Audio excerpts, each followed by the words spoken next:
Hi, I'm Mark Rossano, founder and CEO of C6 Capital Holdings, coming to you from Primary Vision Network. Today on the Econ Show, we have a lot to cover. We'll try to go through it as quickly as possible just because there's a lot of slides, there's a lot of things that we want to talk about, and we're going to break it up into 5 segments. So the first segment is going to be the global economy slowing, and again, some of the things that we've been talking about, but they're finally starting to come into estimates as rates continue to rise. And as we've been saying, we're in a rate rising cycle, not talking about this huge explosion of central banks increasing rates exponentially, but you're starting to see that come through. And then the next segment, we're going to look at U.S. economic growth, how it was muted in Q3. We continue to see that get rolled down. And then really, what does that mean for Q4? Where is the consumer? Where is spending? How is spending happening? We really want to look at how is Q4 setting up? And then that's going to follow into consumer income. Where is income? How is income being spent? Where is savings? Where is government transfers?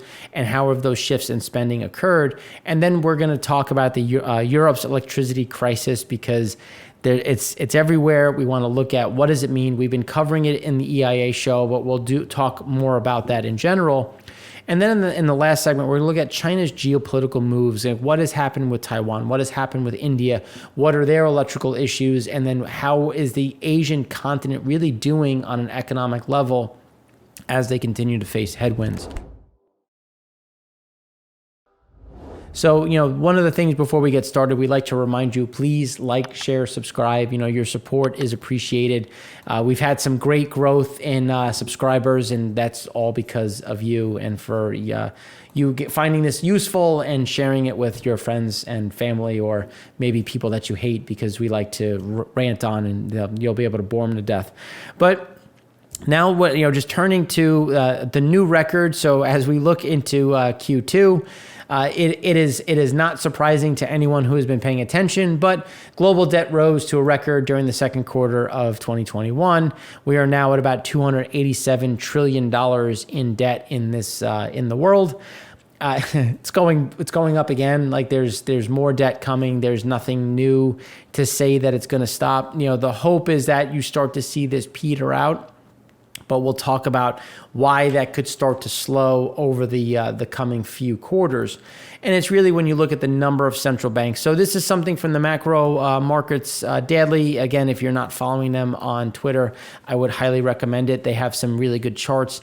And this is just a great chart of highlighting what we've been talking about, where we're just in a point now, everybody's already cut rates, and you're starting to see those rate hikes coming through because, again, global growth is overheating, and it's slowing, but you're seeing inflation run up. You're seeing a problem across the board that really needs to be addressed, and the only way to really effectively address that is to cut rates, slow down some of this inflation, and try to create more of a soft landing instead of this hard, uncontrolled landing in general, which is why the Fed meeting coming up in October is going to be very important as to where is tapering, because do we really need to be buying $40 billion worth of mortgage-backed securities? Do we really need to be buying almost $100 billion or about $80 billion worth of treasuries? The answer is no. At what point do we just look at this and say, okay, this is stupid now, with another, to give you the full amount, another over 1.4 trillion going into the reserve repo backdrop, and again, setting up for a new record going into the end of October. It's just the liquidity in the system is so absurd, and you're not seeing it come to the consumer. You're just seeing a lot of this recycling from bank to Fed that really is not doing anything positive for the underlying. But when you look at what is happening, we continue to talk about it. We'll talk about it again. Emerging markets are the ones that are going to struggle. And I think this was a really good backdrop because technicals are negative for emerging markets and positive for the dollar. And we've been talking about how the dollar was going to see a lot of this growth. On the longer term, we think the DXY sits at about 92.60. 92.60 is about fair value for the dollar. But the problem is you're in a rate cycle. You're starting to see inflation run ahead. And what do you do as an emerging market, as a foreign entity, when inflation is running hot. You start to buy some extra dollars. You start to try to increase the amount of backing that you have that's from treasuries. We've started to see an increase in foreign purchases of treasuries and of US dollars, which is again starting to kind of increase some of this protection. But one of the biggest reasons why, when China was stimulating their economy, and you can go back to 2008, 2011, 14, 16, it created a boom for emerging markets because what is China buying? They're buying raw materials, semi-finished goods. So China is the one that was really kind of driving this down. But when you look at the US is the one now stimulating the world. We're the ones that are dumping all this money in, which is good for countries that are making finished products, but how much inventory do they have? Can they sell from inventory? If there's less local demand, is that just being displaced? And you're not seeing the same benefit at the emerging market side, which I think is an interesting dynamic when you look at the underlying supply chain. So here you're seeing a more pressure on emerging market stocks. I think that continues. We've been very adamant about that. And then when you look at just where that trade-weighted dollar is, you're seeing that it's holding and it's starting to drift up. And I think that's something that's going to be it's going to continue through that process. I think is the underlying component. And here's just putting that into perspective: China's credit and fiscal impulse and emerging market stocks. So you have China at this near low when you go back to right before they started stimulating, as we talked about in 16 and in 2011. We're at these lows and you haven't seen that reaction yet. And I think you're going to kind of see it all at once as the dollar remains around this 94.25, 94.50. And you're seeing some of these pressures that are just mounting as China continues to slow down in general.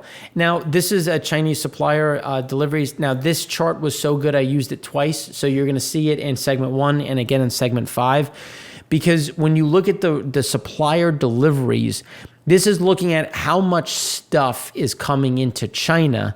And you can see that it's deeply in contraction. And I think that is a bigger problem when you're looking at emerging markets, because they're the ones that supply China.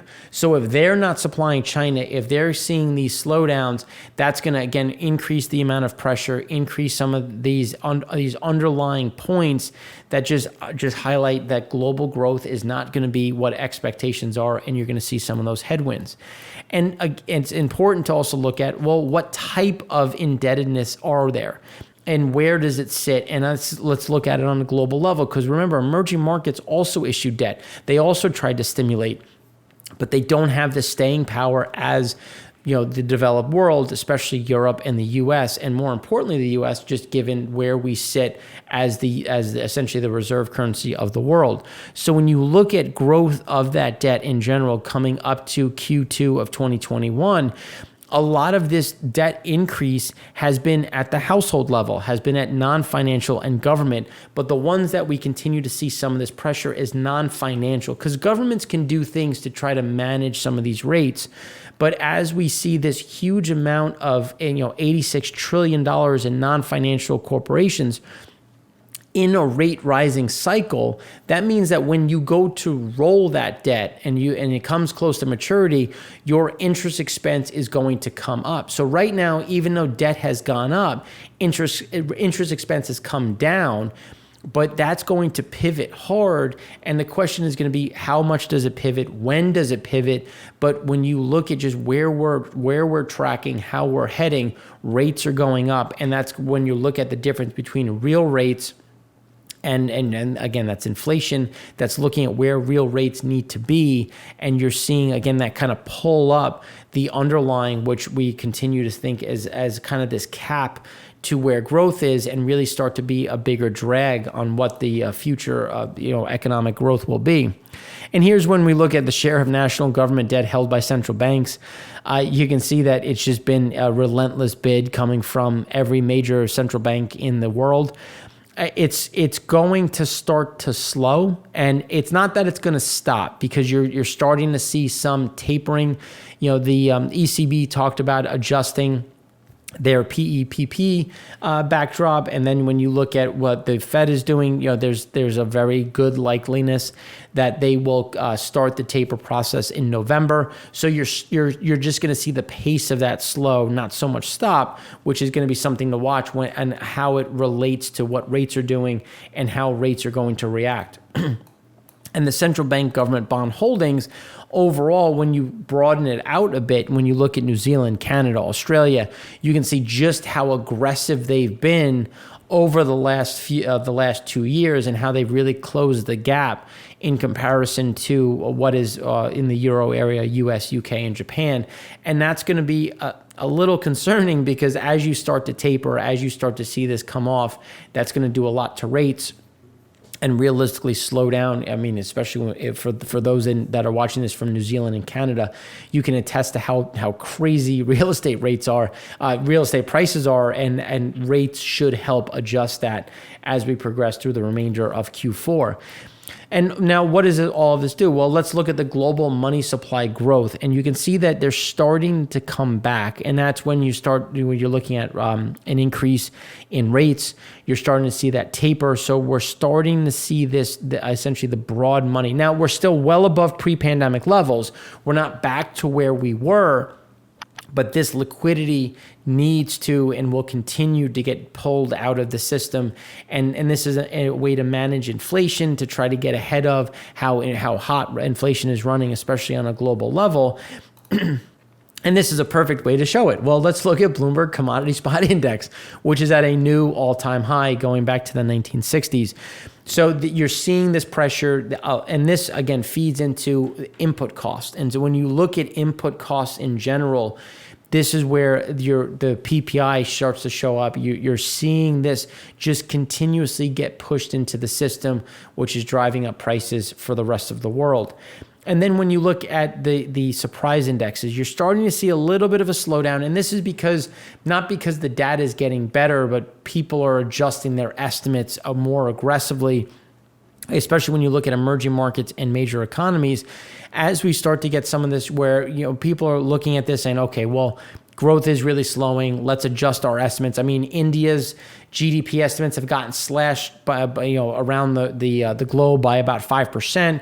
You're starting to see people take Chinese growth down 2% or so. So you're starting to see what we've been seeing and talking about and calling out on the show, saying, I don't know what people are seeing and how they're coming up with these estimates because they're just wrong. And now you're starting to see that adjustment come through and starting to see some of that normalcy. And you just have to look at inflation, because when you look at inflation, even though we're seeing estimates go higher, the inflation surprise index for emerging markets continues to top.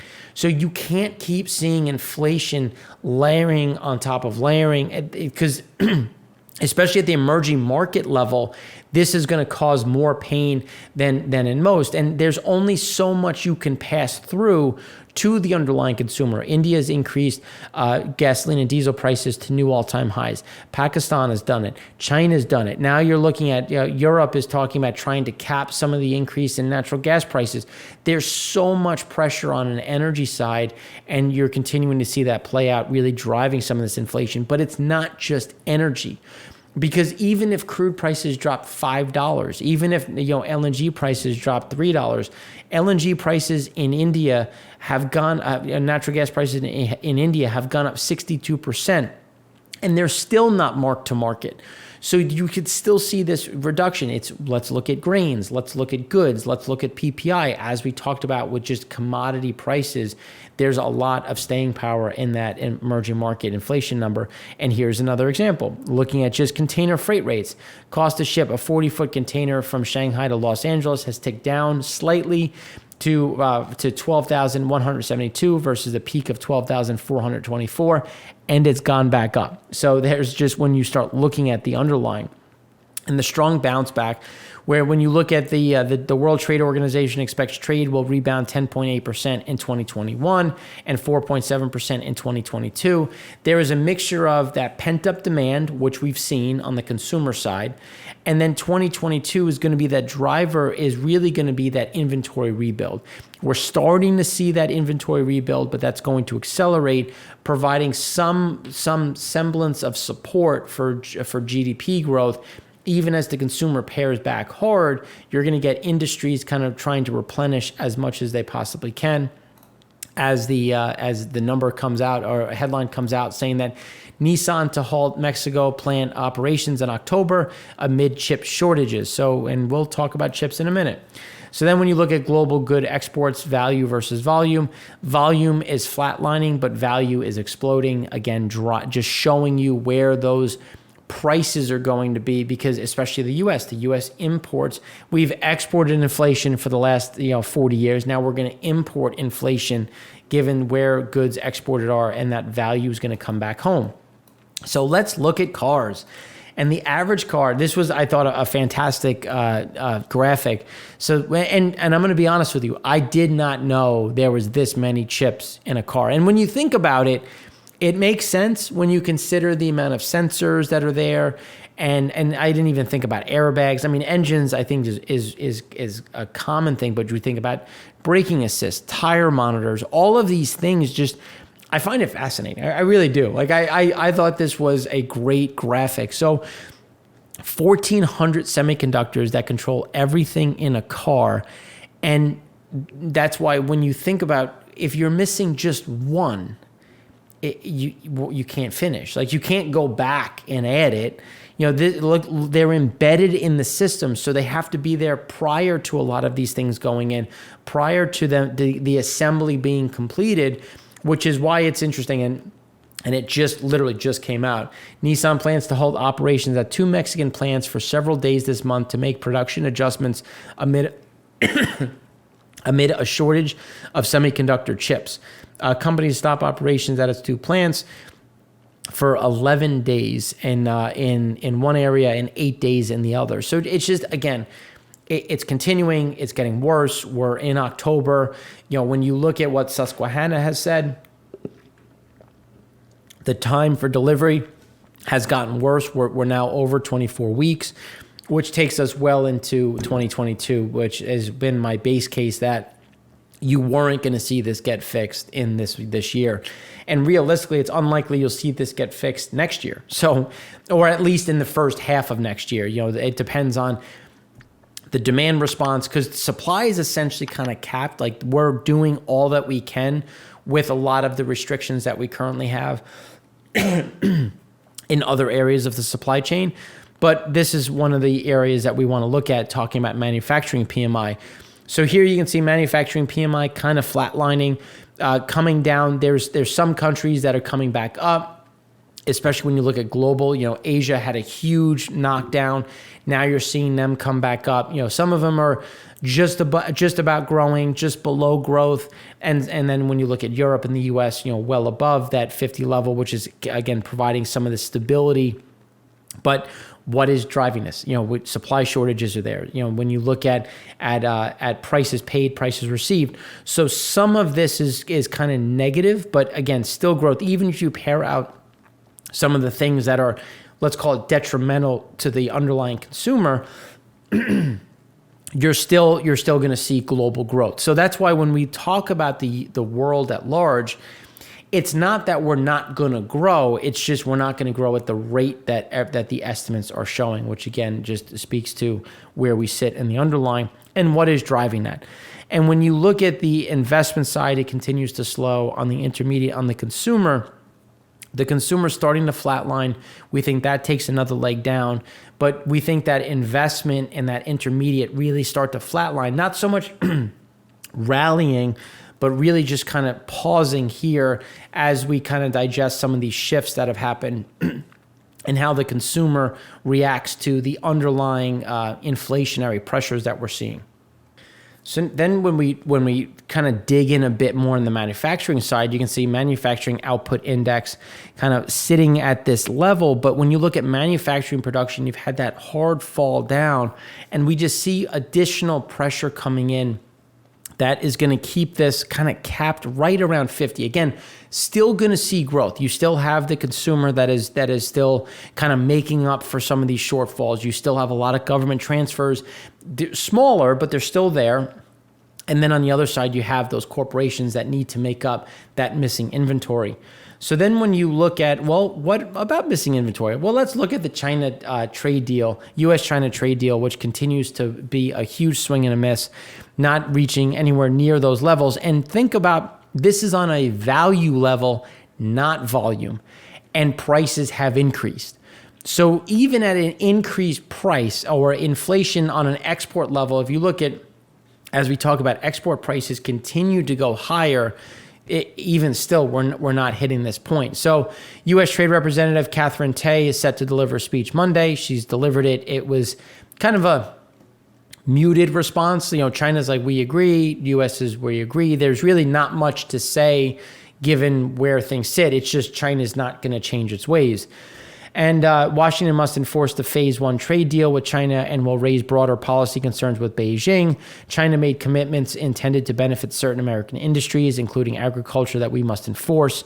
Now, this is even with agriculture prices where they are, their massive shortfall that China has, they still can't really get there, to give you an idea of just what their actions are and what we expect. So then when we look, Tai is also expected to announce a targeted tariff exclusion process for firms to avoid punitive levies and have frank conversations. This has happened. We don't have any real commentary yet from it, but we expect to see that kind of dribbling out. And again, a lot of this is everything that Trump has said. It's essentially all of Trump's policies just continuing through. There hasn't been much change in terms of stance and the way this is being carried out in the trade world. And just to give you an idea of where things sit. So agriculture, closing the gap, but you can see still 8% below. Manufactured goods, huge swing and a miss. Energy, same thing, where uncovered continued to go. But again, you're just seeing just how broad this issue is and how it's going to continue to be an issue. Now, fast forward and look at China, which continues to slow down. How are they going to make up this number given their demands internally? Their consumer is not where it should be, is going to be that bigger overhang. And then it carries through the system. So Chinese credit impulse is pulling down, but China imports a significant amount from Germany. Germany and China are very linked in terms of just the kind of quality that comes through, just the kind of products, where Germany exports a significant amount into China. So when you look at new orders, we continue to expect German new orders to come down, ISM new orders to really kind of marry. Coming back to my favorite chart that we saw, China's taking in less supplies, and this is going to hit Germany the hardest when you look at what is happening in the European theater.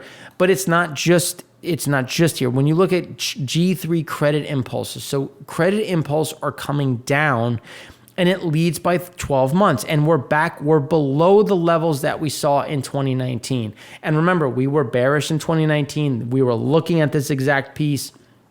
And now this is where we think that PMI is going to be under pressure and coming back down.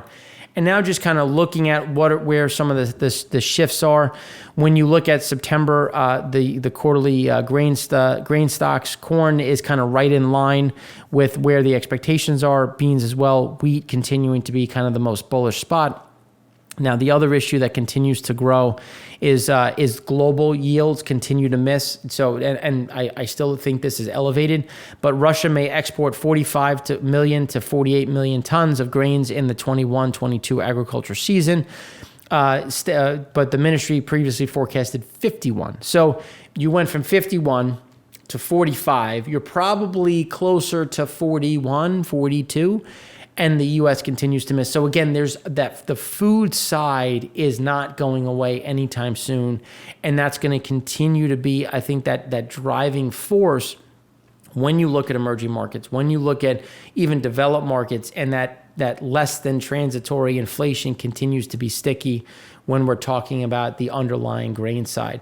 So now that we've gone through that, we want to look at what are the expectations for USG Q3 GDP, and then what do we expect as we go into Q4.